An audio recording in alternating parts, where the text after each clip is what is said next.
Now, lunch on Fridays can be really tricky because we've got loads of leftovers in the fridge. So today I'm gonna have to do a little bit of improvising a bolognese sauce, homemade by the way, everything. There was some broccoli and some shredded chicken. Here I have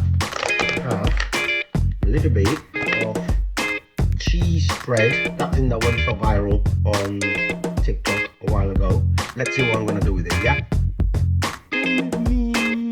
I also found half an onion, butcher of a tomato. There are some mushrooms in the fridge. I actually got 2 eggs left. 2 dos huevos. I have an idea what I'm gonna do, but I'm not gonna tell you. I'm gonna show you. New knife. Thin. Wow. A little bit of ghee butter on the pan.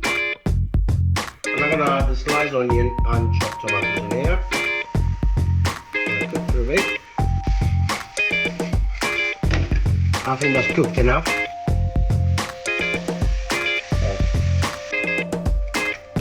Splash of hot water and we'll crack a couple of eggs. A little bit of butter in the middle. A little bit of salt, a little bit of parsley. Bye bye. Don't tell me that doesn't look amazing. I think I'm ready to serve.